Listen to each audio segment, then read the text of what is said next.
you say? What do you know, stupids? We are back. Welcome to the Bubcast, episode 11. We are going to jump right on into it. So this is a big college football weekend that we saw. So we are going to go right into that. We had some big ACC play. We had some big SEC play, Big 12, Pac-12. So we're just going to jump right into this. It's going to be a big college football episode.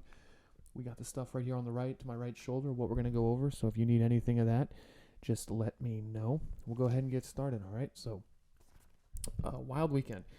Georgia dominated Florida 43-20. That was a game that Florida could have competed in, made it interesting. It was an absolute blowout. Beck did well without Bowers, his tight end. So we had Edwards, 96 yards and a couple touchdowns. The wide receiver, McCourtney, took off for 6 receptions, 135 yards and a touchdown. Offense just absolutely dominated Florida's defense, so it looked good. He went out without Bowers. Florida's defense couldn't handle it.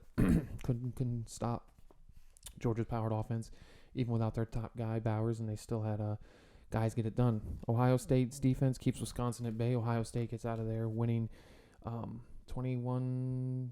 I didn't write it down. I completely forgot. I should know what the score of that game was, but Ohio State made it through.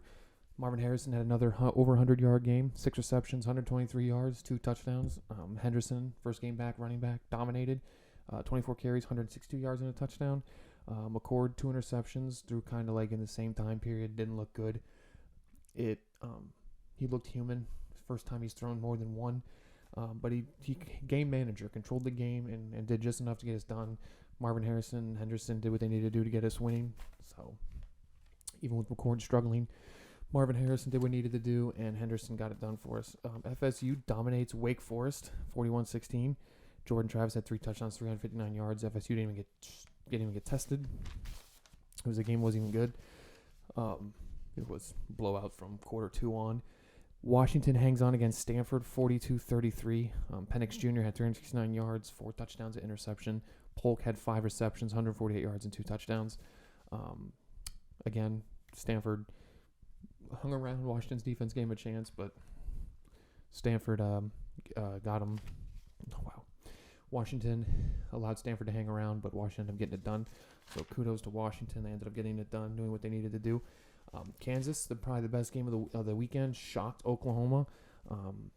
Big 12 teams don't have defenses. These teams, Oklahoma struggled against UCF. Gabriel looked human. Gabriel struggled hard against Kansas.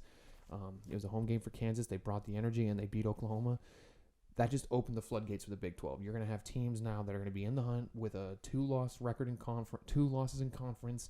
It's going to start turning things around. This game completely flipped the Big 12 script. It went from set in stone Oklahoma and Texas, if they would have won out, to now we don't know what's going to happen. I'll get into that more often. Late 4th down conversion for Kansas. They got a first down late and scored. And the defense had a pick 6 opening like 3 plays of the game. So Kansas really did bring it. Texas dominated BYU 35-6. Malik Murphy took the place of Ewers. Got it done, 170 yards, 2 touchdowns, 1 interception. Did just enough. Didn't overplay. Played game manager. Just needed to get it done.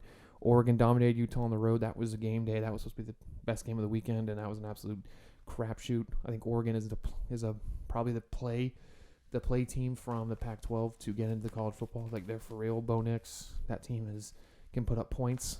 Can their defense hang around? Utah had that, didn't have their starting quarterback in, and they don't have him for the rest of the year, so let's kind of see what happens to Utah. I think Utah's going to be like the USC. They're going to lose a couple more games. Penn State takes on Indiana 33-24 after their loss to Ohio State last week. Arizona shocks Oregon State. Arizona has been the upset city in the Pac-12 for weeks to come. They've beaten USC. They've beaten teams that they shouldn't beat, and Arizona's record doesn't determine how bad they are as a team because their record is horrible. But they've had good wins, and they're also starting to shake up the Pac-12. These wins against Oregon State and these teams are going to start shaking up the Pac-12, and it's going to be just like the Big 12 where games are going to matter, and it's going to turn down to those 2 things. So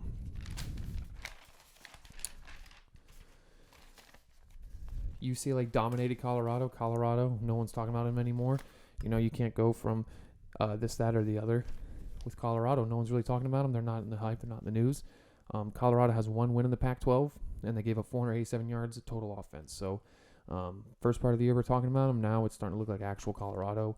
they're losing these games or if they're going to lose too, and we'll kind of see what goes on from there. USC has a huge comeback. I think Cal crapped the bet on this one.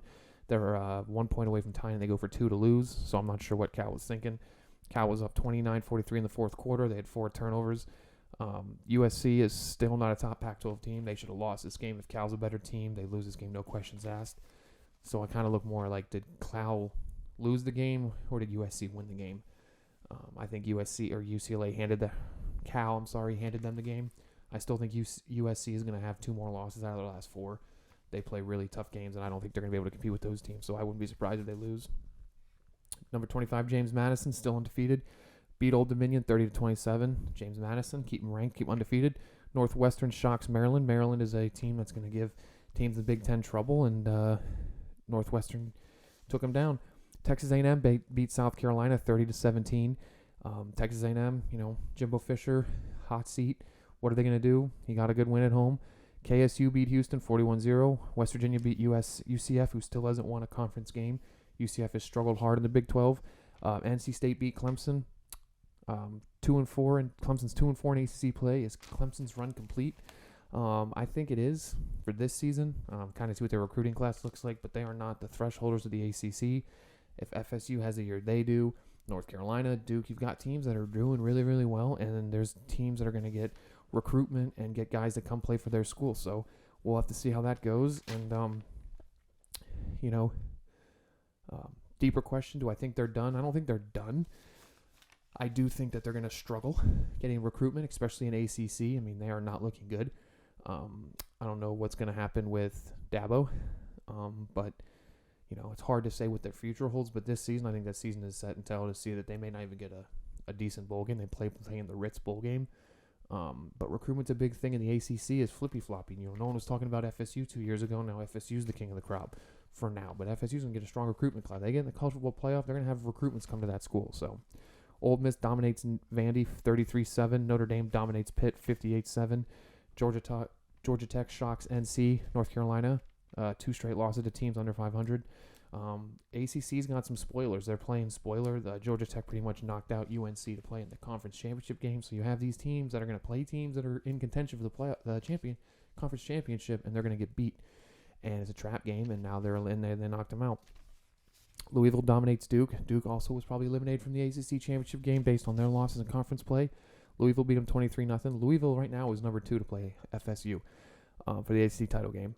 Duke needs a lot to have a shot at the title game, so they're probably still around. Jay Jordan ran all over Duke. 21 carries, 100 yards, 2 touchdowns. If he can keep running the ball with what he's running with, Louisville will be a problem for FSU, and if they both went out and it's Louisville FSU, I'd love to see what kind of game that has for them and see what kind of looks like. Air Force beats Colorado State 30-13. Air Force stays undefeated 8-0. Let's go Air Force. Love it. Love it for the great nation. Let our team go.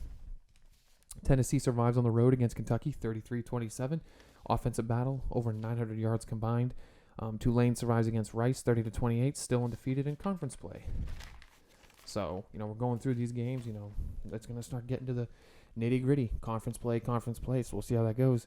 Minnesota beat Michigan State 27-12. Stay alive to play in the Big Ten West. It's going to be Minnesota, Iowa, or Wisconsin, and that's getting crazy because they all 3 play each other, and one team beat one team, and I'll get into that in a little later, but it's absolutely crazy. Miami of Ohio dominates the Battle of Ohio, beats Ohio 30-6. I said Ohio a lot in that line, but that was a great MAC game.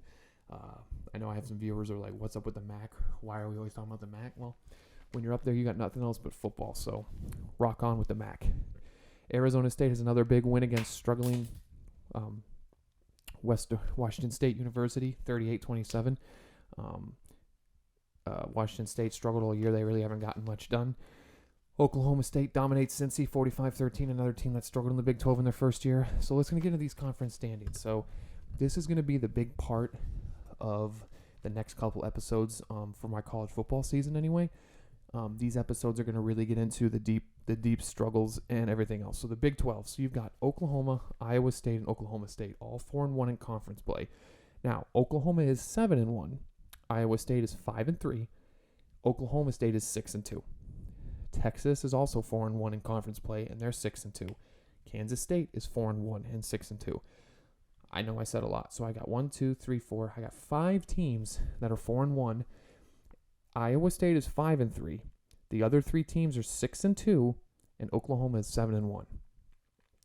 Texas has to play Kansas State and Iowa State. Iowa State's ahead of them right now, and Kansas State is right below them. Kansas State has to play Texas, Baylor, Kansas, and Iowa State. Kansas is right below them.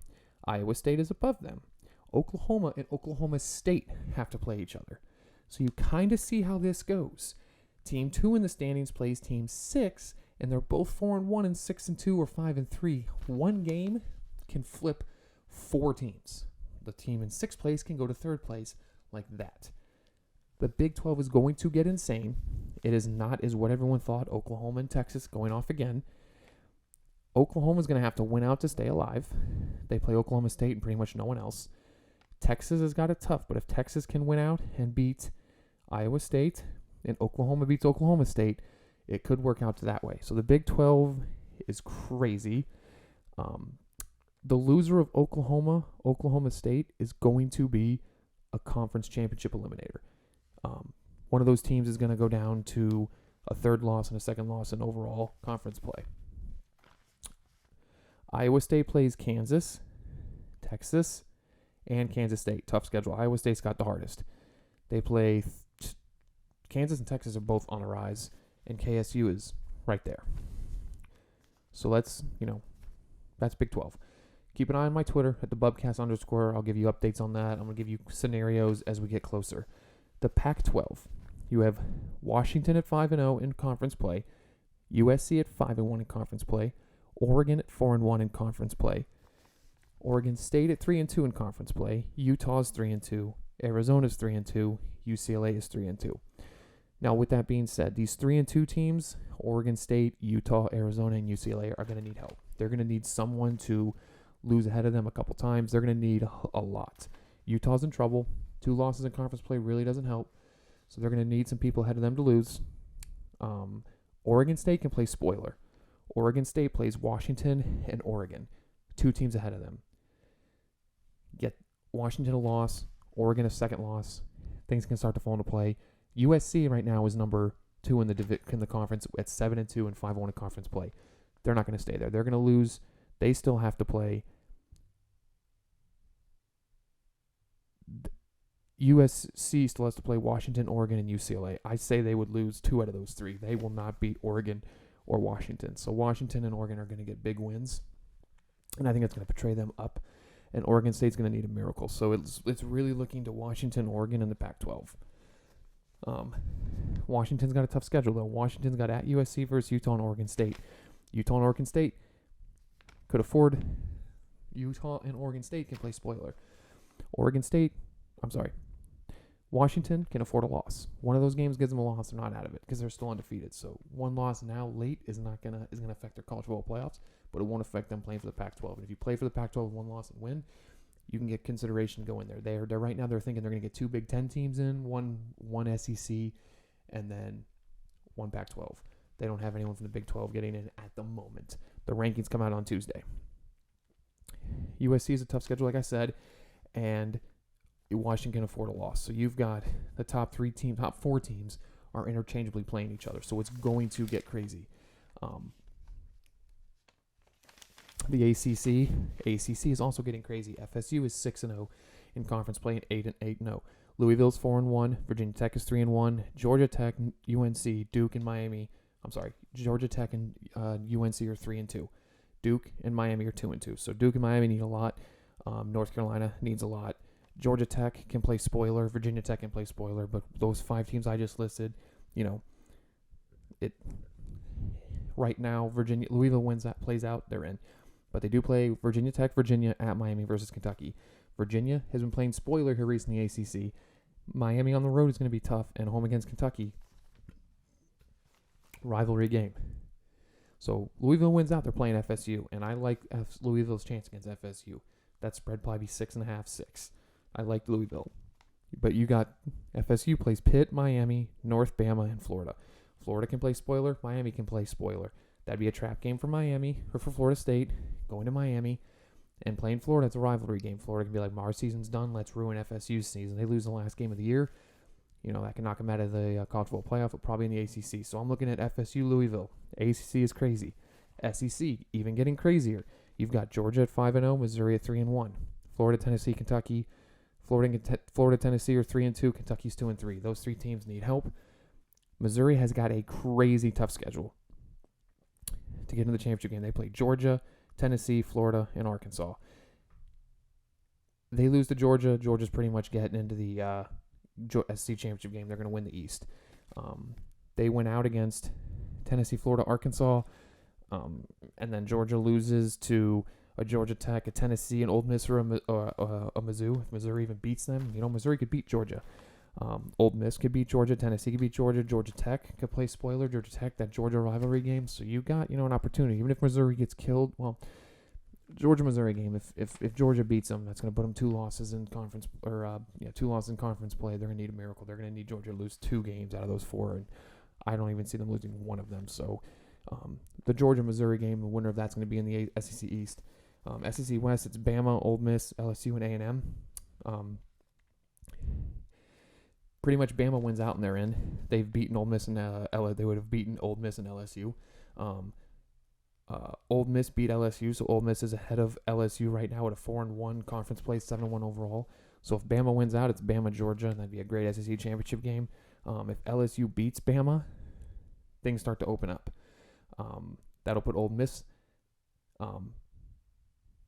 ahead of Bama with 1 loss in conference play. No, I'm sorry. If LSU beats Bama, you're going to have Bama and Ole Miss tied, but Bama's going to have the tiebreaker because they beat Ole Miss, and then Ole Miss is going to have it over LSU. So you're going to need Bama to lose to either Auburn, Chattanooga, or Kentucky. So the only thing going to change to keep Bama out is if they lose 2 games, one of those being to LSU and someone else. I don't see that happening as well, just like Georgia. So I think Georgia and Bama are going to make their way in. I just don't see them losing those games. So the Big Ten East will be the winner of Michigan, Ohio State. That's the way it played out. Penn State plays Michigan at home, so they could deter something like that, but it looks like that's what it's going to be like.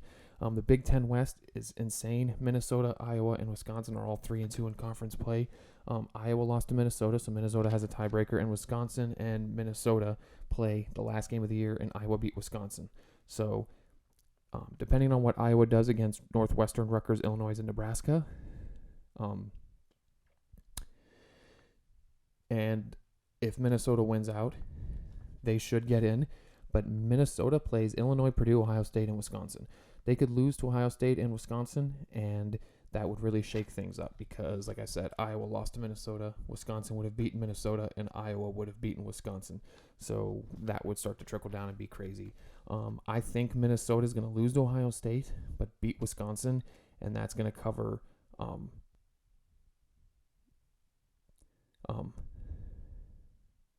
that loss.